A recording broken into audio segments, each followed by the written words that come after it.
I'm Richard Browning. I'm the designer of this exhibition at Adelaide Gaol.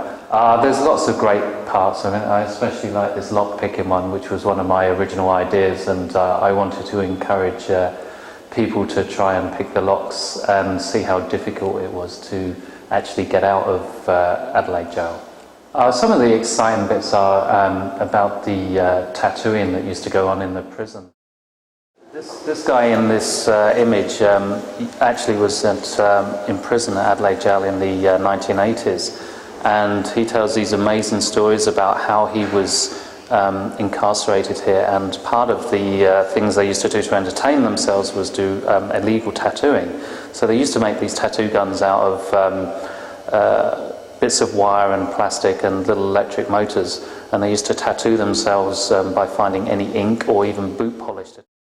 He was actually involved in tattooing his fellow prisoners. Anyway, we were showing him around the exhibition, and he actually located one of his tattoo guns that he'd actually made in prison, and he used to hide it in a book that he hollowed out, and the prison guards never actually found it. And so therefore he's got this whole story about, you know, what life was like in prison here, and it's great that we've captured him in some of the photographs and shown his actual items that he actually did in prison here.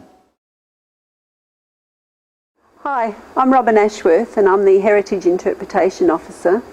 I'm standing right now in one of my favourite parts of the Adelaide Gaol, which is called the laneway. And one of the reasons I like the laneway is because it would have been, I think, during the time the jail was operating, a very, very busy place, because the laundry's here, the bakehouse, the kitchen.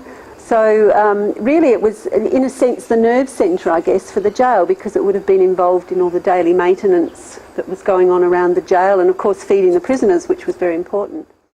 One of my favourite stories associated with this area is to do with the laundry.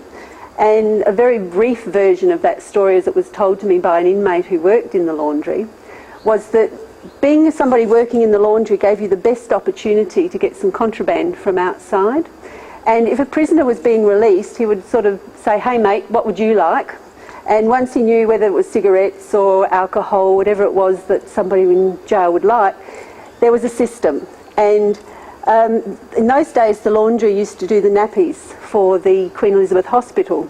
So the people in the jail knew that the nappies were put outside the back door at the Queen Elizabeth Hospital overnight, and what they would do is buy up the alcohol or whatever it might be, put it in some sort of a plastic bag, put it inside with the nappies, and then they would make sure that instead of one knot on the nappy bag, they put 2 knots on the nappy bag.